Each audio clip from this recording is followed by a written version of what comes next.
사회학에서 쓰는 용어 중에 위기지수란 말이 있습니다. 전쟁 상태를 벽으로 잡아서 그 시대의 국민들이 그 사회 국가가 얼마나 위기냐 그 느끼는 것을 수치화해서 위기지수로 삼습니다. 보통 OECD 국가들은 위기지수가 23 내지 25로 나옵니다. 그런데 우리나라도 OECD 국가 중에 속해 있으면서 위기지수는 다른 나라들하고는 완전히 다릅니다. 67로 나옵니다. 우리 국민들은 우리가 지금 사는 이 사회, 국가가 참 위기다. 그 느끼는 것이 67입니다. 다른 OECD 국가들이 23, 25에 비하면 달라도 너무나 다릅니다. 거의 2배 이상이지요. 그런데 우리 국민들이 느끼는 위기 지수가 67로 나오는 그 수치도 물론 중요하지만은 더 중요한 것은 그 질문에서 뭐를 위기로 느끼느냐, 위기 지수를 느끼는 분야에 대한 조사가 아주 우리 주목을 끕니다. 첫째를 뭘 들었느냐? 우리 생각에는 북한 핵 문제, 아니면 경제 불황, 이런 걸 위기의 첫째로 손꼽았을 것 같은데 실제 국민 대상 조사에서는 그런 게 아니고 가정의 위기 첫째입니다. 가정의 위기. 가정이 해체되고 가정이 흔들리고 이혼이 늘어나고 이 청소년 문제, 저출산 문제, 이 모든 것들이 가정의 위기에서부터 뿌리를 두고 있다는 점입니다. 두 번째를 뭘 잡았느냐 하면은 이익 집단 간의 위기, 고용주와 노동자, 이 고용도 여당과 야당, 수도권과 지방, 이런 각 집단 간의 갈등, 이게 두 번째 위기로 짚었습니다. 세 번째가 경제 불황. 근년에 들어서 아주 심해진 경제 불황.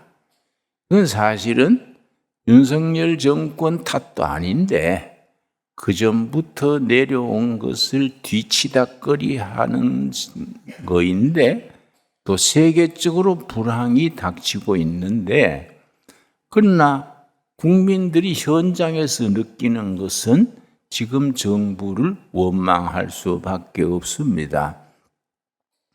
네 번째 위기가 북한의 핵 문제. 우리 생각에는 첫 번째로 올라갈 것 같은 핵 문제, 안보 위기는 네 번째로 이렇게 지목이 됐습니다. 그러니까 참 우리가 가정의 위기, 우리 국민들이 모두 피부로 느끼는 위기의 첫 번째지요. 6월달, 5월달은 가정의 달이고 교육의 달입니다. 특별히 우리 사회에서 교회가 중요한 이유가 있습니다.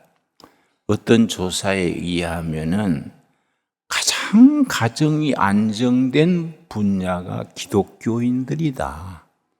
기독교인들이 가정이 그나마 가장 건실하다. 그런 통계도 나와 있습니다. 이 가정의 위기에 맞으면서 교회가 해야 될 사명이 거기에 있습니다. 전에는 가정학이 중요한 학문이랬지요. 가정학. 가정학은 주택, 음식, 이런 것들이 가정학의 주제랬는데 지금은 학문의 흐름이 바뀌어서 가정학 대신에 가족학입니다. 가족학. 그러면 가정학과 가족학은 뭐이 다르냐? 가족학은 가족들 간의 관계, 부부 관계, 시부모와 며느리 관계, 부모와 자식 관계, 이런 것들이 이제 가족학의 주제가 되지요. 그런데 세계적으로 가족학이 말하자면 뜨는 학문이라 할 수 있겠는데 미국의 가정학의 대표적인 교수가 버지니어 사티어 박사라고 있습니다. 그분의 책이 우리말로 번역이 되어서 서점가에서 구할 수 있습니다. 책 제목이 아름다운 가정. 요즘은 재판하면서 제목이 좀 바뀌었더라고요. 버지니어 사티어 교수의 아름다운 가정의 핵심이 뭐냐 하면은 버지니어 사티어 교수가 모든 가정 문제, 한 가정이지만 얼마나 복잡합니까? 많은 문제가 있습니다. 그 문제들을 딱 추려서 4가지로 손꼽았습니다. 모든 가정 문제는 이 4가지 속에 압축된다. 이 4가지 문제가 가정 문제의 핵심이다.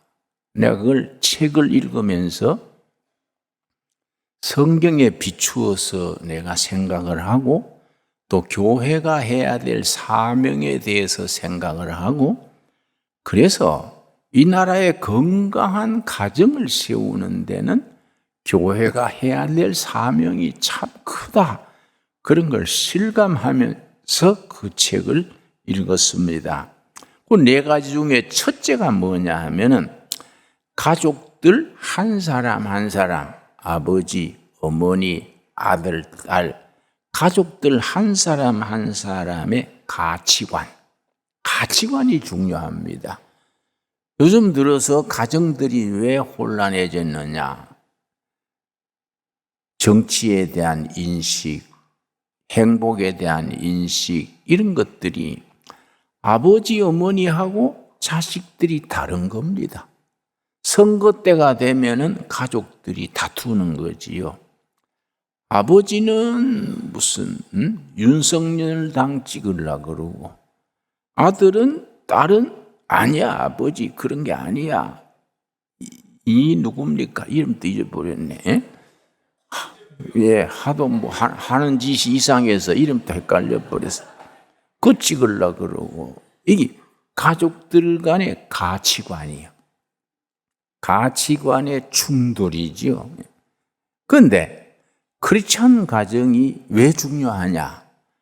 늘 가정 예배를 드리면서 이것이 조율이 되는 거예요. 가정 예배 드리면서 성경 말씀 읽고 그리고 토론하고 기도 제목을 나누고 기독교 가정은 가치관이 일치를 이루는 겁니다.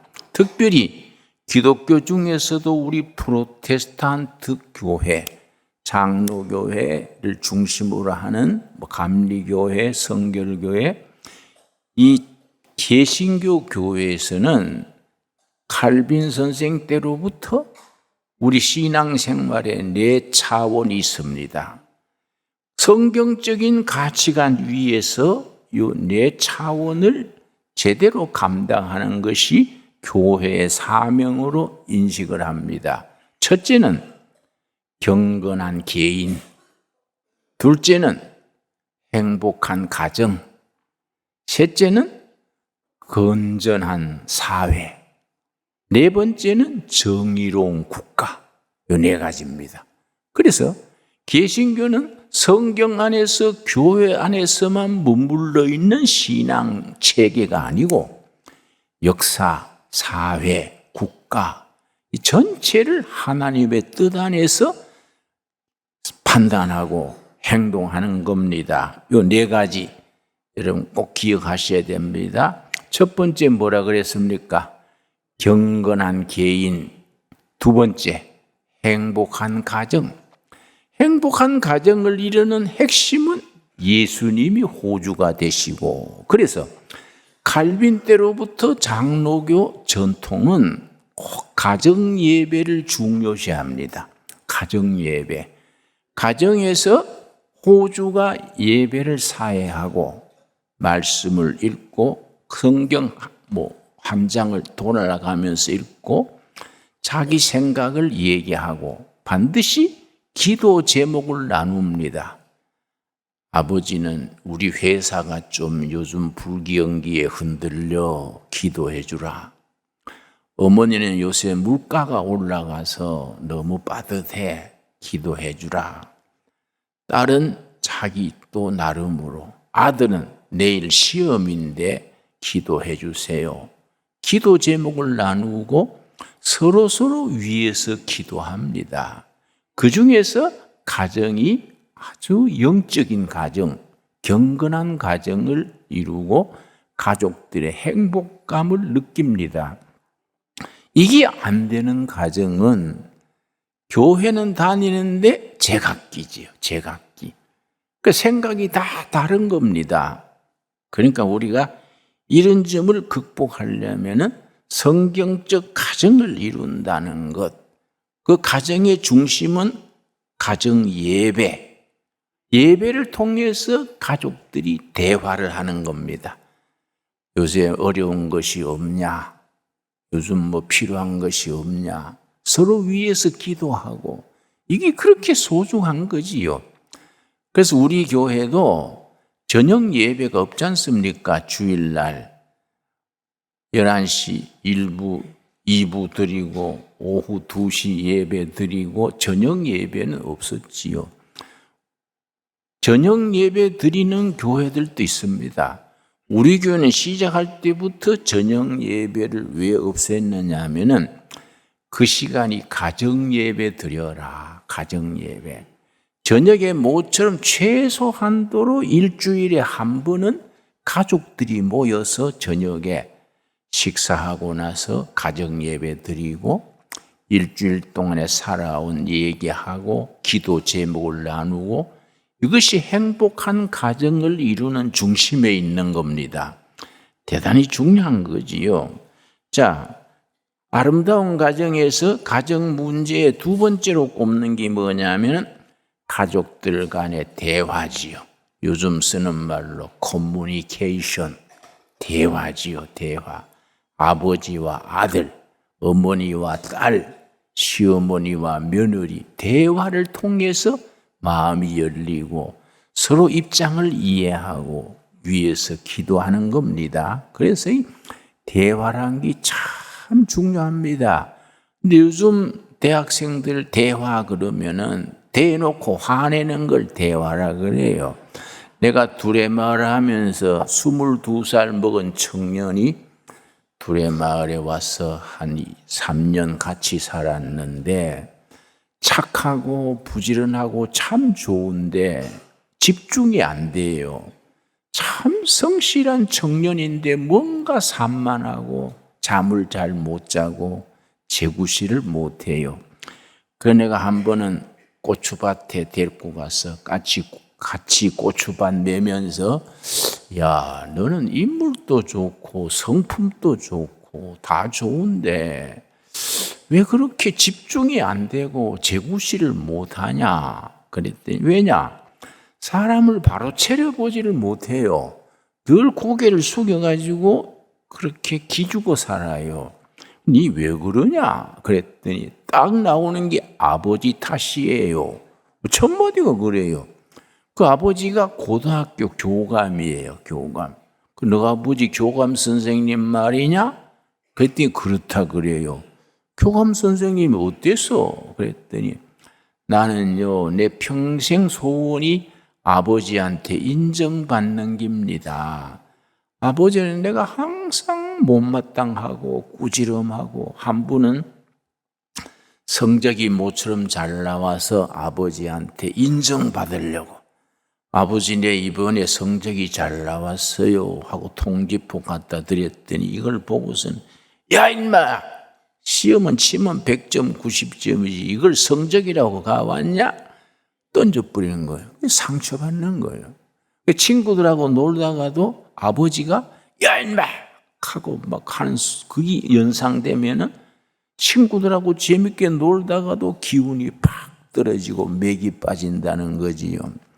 아버지 탓에 자기는 집중이 안 되고 평생에 인정받지 못하고 자랐기 때문에 자기가 이렇게 산만하고 집중 안 되고 그걸 헤맨다는 거지요. 그러니까 너희 아버지도 사정이 있지 않겠냐. 아버지가 무슨 알코올 중독자였든지 아니면 문제가 있었지 않겠냐. 네 아버지를 이해를 해야 안 되겠냐. 그랬더니 이해하려고 그래도 잘 안 돼요. 어려서부터 쌓인 게 내가 있어서 안 돼요. 그 내가 두레마을 찾아오기까지 얼마나 고민이 많았겠습니까? 그래서 우리가 마침 두레마을에 와서 잘 같이 공동체 생활하면서 이 신앙 공동체가 가지는 위대한 파워가 있습니다. 치유되는 힘입니다. 힐링 파워입니다. 공동체 같이 살면서 우울증이 치료되고 산만한 것이 집중력이 생기고 또 공황장애 이런 게 극복이 되고 많이 치유의 역사가 일어납니다. 마침 또 좋은 아가씨를 만나서 참 여자의 사랑이란 것이요 굉장히 중요합니다. 물론 여성들한테도 남편이 중요하지요. 더 중요한 것은 남편들에게 아내의 역할입니다. 남편은요, 아내가 자기를 인정 안 해주면은 사회생활에 제대로 능력을 발휘 못합니다. 그래서 부부 생활에서 절대 말하면 안 되는 게 있습니다. 남편은 부인이 뭐 잘못하면은 그냥 그걸 말하면 될 낀데, 네 친정에서 배웠냐? 그럼 뭐 갑자기 부인이 독사가 돼요. 응? 잘못하면 내가 잘못했지 친정은 왜 들먹거리요? 막 소리가 높아지고 막 문제가 생기지요. 그러고 부인이 남편한테 절대 말하면 안 됩니다. 이거는 목숨 걸고 말 안 해야 돼요. 당신 같은 무능한 남편 만나가지고 내 인생 오그라졌다. 그러면 안 그래도 무능해 죽겠는데 마누라가 무능하다 그러면요 아파트에 떨어져 버리고 싶어요. 무능할수록 아이고 내 사명이다, 내 팔자다 생각하고 또닥거리고 사는 게 가정 아닙니까? 회사 같으면 뭐 인사이동하면 되지만은 부부는 그런 것 아니지 않습니까? 이왕 같이 사는 거 이래도 저래도 아이고 순교가 따로 있냐? 참고 살자. 그러다가 좋은 세월이 오는 겁니다. 여러분 아멘이 없습니까? 예, 전혀 아멘이 없는 거 보니 감동이 안 되는 것 같은데, 예. 내가 이 부부 얘기하다가 내 얘기 같아서 내가 좀 찔리긴 합니다만은, 예. 이 가족들 간의 대화요, 대화. 아버지와 아들이 대화가 있는 자녀들은 실패가 없다 그래요. 어머니에게 딸이 자기 연애 편지 받은 거, 자기 반에 누가 뭐 어쩐 거, 학교 갔다 와서 조곤조곤 얘기하는 그는 자녀들은 문제가 없다 그래요. 여러분 자녀나 손주들 키울 때에 학교 갔다 와서 할머니 다녀왔습니다. 그러고 방에 들어가는데 얘가 오늘 안 왔나 싶어서 보니까 지방에 들어와 있어요. 그런 감수성이 있어야 돼요. 벌써 문제가 있는 겁니다. 학교 갔다 왔는데 엄마, 아버지, 할머니에게 갔다 왔습니다. 안 가고 지양 방에 들어가면 학교에서 상처받은 거예요. 선생님한테 상처받았든지 친구들 간에 왕따를 당했다든지 그게 문제지요, 여러분. 우리 둘의 국제학교에 학생 한 명이 있는데 얘가 좀 건들건들해요. 말도 픽픽하고 선생님 수업 시간에 화나게 하고 좀 문제가 있어서 골치를 시켰는데 우리 양 박사라고 미국에서 온 그 박사 선생님이 있습니다. 내가 옛날에 미국 일리노이 대학에 가서 집회를 했었는데 그때 박사과정의 학생으로 있었어요. 이제 세월이 흘러서 우리 학교에 둘의 마을에 와서 같이 살면서 같이 인생을 거는 거예요. 그 수업 시간에 못마땅하니까 되게 꾸지람을 했어요. 네 인간이 왜 그러냐 뭐 그렇게 했지요. 굉장히 꾸지람을 했는데 그 다음에 기도하면서 가만히 생각을 해보니까 자기가 잘못했더래요. 그래서 그 다음 시간에 내가 니를 이해 못하고 꾸지람해서 참 미안하다. 네 입장을 생각 안 하고 내가 험한 말 해서 내가 미안하다. 진심으로 사과를 했는데 그때부터 얘가 변해버리는 거예요. 어떻게 변했느냐? 완전히 생활이 달라지는 거예요.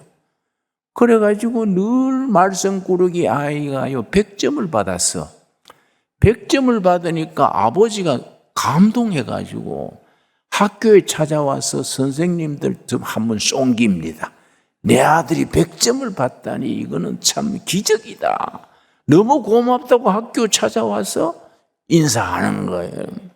여러분, 그래서 이 교회가 중요하고 교육이 중요한 겁니다. 오늘 본문 말씀 중에 보면은 에베소서 6장 1절입니다. 에베소 6장 1절. 내가 버지니아 사티어 교수의 아름다운 가정의 모든 가정 문제는 4가지가 핵심이다 말씀드렸었지요. 첫째는 뭐라 그랬습니까? 가족들 한 사람 한 사람의 가치관, 판단하는 기준이지요. 두 번째 뭐라 그랬습니까? 대화지요. 대화, 커뮤니케이션, 대화. 세 번째가 뭐냐면은 각 가족들이 지켜야 될 규범이죠. 규범. 그 영어 책 본문에서는 각 가족들의 룰. 아버지는 술, 담배를 안 한다든지 월급 타서 그대로 와이프한테, 엄마한테 갖다 준다든지 이게 참 좋은 거거든요. 그럼 아내가 그걸 전부 가계부를 적으면서 제대로 쓰는 거예요. 이런 룰이죠, 룰. 딸은 밤 9시 이전에 꼭 들어온다. 그 룰이지요. 아들은 토요일 오후는 집안 청소, 어머니를 돕는다. 이게 가정 예배에서 서로 합의를 보는 겁니다. 이런 가족들 간에 지켜야 될 룰, 이게 살아있는 가정이 질서가 있고 아이들이 사회생활에 성공할 수 있는 기본을 갖춘다는 겁니다. 네 번째가 뭐냐 하면은 그 가정과 외부와의 관계, 친척들과의 관계, 마을과의 관계, 동기생들과의 관계, 직장 동료들과의 관계, 이 관계지요, 관계. 여러분, 성경에서 가장 많이 나오는 단어 중에 하나가 평강이죠, 평강. 히브리 말로 살롬입니다, 살롬. 그래서 유대인들은 지금 또 만나면 인사가 살롬입니다. 그런데 그 살롬의 의미를 우리가 정확하게 이해해야 됩니다. 살롬, 평안이란 말은 평안하십니까? 안녕하십니까? 그 살롬이 정확하게 말하면 관계입니다. 관계. 영어로 relationship, 관계. 관계가 좋습니까? 가족들 간의 관계가 좋습니까? 이 살롬이요, 살롬. 그런데 그 관계는 4가지요, 4가지. 영적으로, 성경적으로 그 관계가 4가지요. 첫째는 하나님과 나와의 관계. 첫째입니다. 가장 중요하지요. 둘째는 뭐냐? 이웃과의 관계. 여러분, 성경적으로 가장 가까운 이웃이 누굽니까? 부부지요, 부부. 그 관계지요. 자식, 부모, 그러고 성도, 이웃과의 관계지요. 세 번째 관계가 참 우리가 잘 모르고 있는 겁니다. 자기 자신과의 관계. 자기 자신을 자기가 어떻게 평가하고 느끼느냐. 자기 자신을 아주 평가절하하고 아유, 내그치 못난 놈이 이러면 이제 그 열등감 그래요. 심리학에서는 인피리오리티 컴플렉스, 자격지심이죠. 열등감. 또 반대로 우월감, 수피리오리티 컴플렉스. 이런 게 있는 사람은 자기 사랑을 잘 못하는 거지요. 그 열등감이 있는 사람하고는 교제하기가 참 힘듭니다. 그래 내가 아들 또 하나 아직 결혼 안 했는 아들이 있습니다만은 인생 선배로서 내가 코치를 하지요. 너 결혼할 때 가문 보지 마라. 인물 보지 마라. 인물은 같이 살면 6개월 뒤에는 잊어버린다. 응? 마누라 얼굴 모르고 가슴으로 사는 거야. 안 그렇습니까? 인물 볼 거 없다. 그러고 가문 보지 마라. 사나이가 자기 가문을 자기가 만들어가는 거이지 뭐 가문의 혜택을 받냐. 그럼 아버지 뭘 봐야 돼요? 그래서 열등감이 있으면 안 돼. 열등감이 있으면은 부부간에 사랑이 있어도 반응이 서로 나빠요. 그러고 자꾸 남편을 의심하고 가정이 복잡하게 되는 거지요. 열등감이 있으면 안 돼. 그러니까 정상적인 자기를 사랑하는 사람, 그걸 자긍심. 자기가 자기를 존중해야 돼요. 나는 나를 굉장히 좋아합니다. 그래서 내가 아주 김진홍 괜찮어. 아주 생각도 건전하고 내가 그러면 우리 집사람이 옆에서 꼭 한마디 해요. 당신은 참 특별한 생각이요. 생각하는 것이 아주 다른 사람하고 다르다는 거예요. 자기가 자기를 그렇게 어떻게 평가를 잘하냐 이거. 그럼 내가 나를 평가해야지. 남이 안 알아주는데 내가 알아줘야지 어떡하냐. 응? 그리고 부부간에 그런 얘기하는 거이지요. 그러니까 그런 중에서 자기를 자기가 인정해야 됩니다. 그래서 예수님이 뭐라 그랬습니까? 마음을 다하고 뜻을 다하고 힘을 다하여 하나님을 사랑하고 그 다음 뭐라 그랬습니까? 너 이웃을 사랑하는데 조건이 있어요. 조건. 응? 무슨 조건이냐? 너 이웃을 너 몸처럼 사랑해라. 자기를 사랑하는 기준으로 이웃을 사랑해라. 이해 갑니까? 자기를 평가해야 돼요. 그래서 우리 집사람이 당신은 선구자요. 그래서 뭐 선구자라는 거는 선천성 구제불능형 자기 도취증 환자래. 내가 나를 좋아하니까, 내가 나를 높이 평가하니까 자기 도취증 구제불능이래. 그래서 난 아멘 하지요. 아멘. 내가 나를 좋아해야지 뭐 안 그렇습니까? 여러분 각자 자기를 좋아합시다. 그리고 자기 마누라를 좋아합시다. 예? 자기 낳은 자식을 다 사랑하고 좋아해야 되지요. 이런 것들이 참 우리가 가정 문제의 아주 기본 아니겠습니까? 여러분 여기 한 본문 말씀 에베소서 6장 1절 자녀들아 주 안에서 너희 부모에게 순종하라 이것이 옳으니라. 진정한 효도는 성경의 가르침입니다. 부모 효도를 먼저 내세우는 거지요. 너 아버지와 어머니를 공경하라 이것은 약속이 있는 첫 계명이니. 부모 효도를 하면은 무슨 약속이 주어졌느냐? 6장 3절입니다. 에베소서 6장 3절 우리 같이 읽겠습니다. 이로써 너가 잘되고 땅에서 장수하리라. 성공하고 장수하는 비결이 부모 효도요. 네 부모에게 순종해라. 이것이 바른 길이다. 어떤 복을 받느냐? 이 땅에서 잘되고 장수하게 된다. 축복의 말씀으로 받을 수 있게 되기 바랍니다. 4절 말씀 또 아비들아 너희 자녀를 노엽게 하지 말고 고개 줄을 칩시다.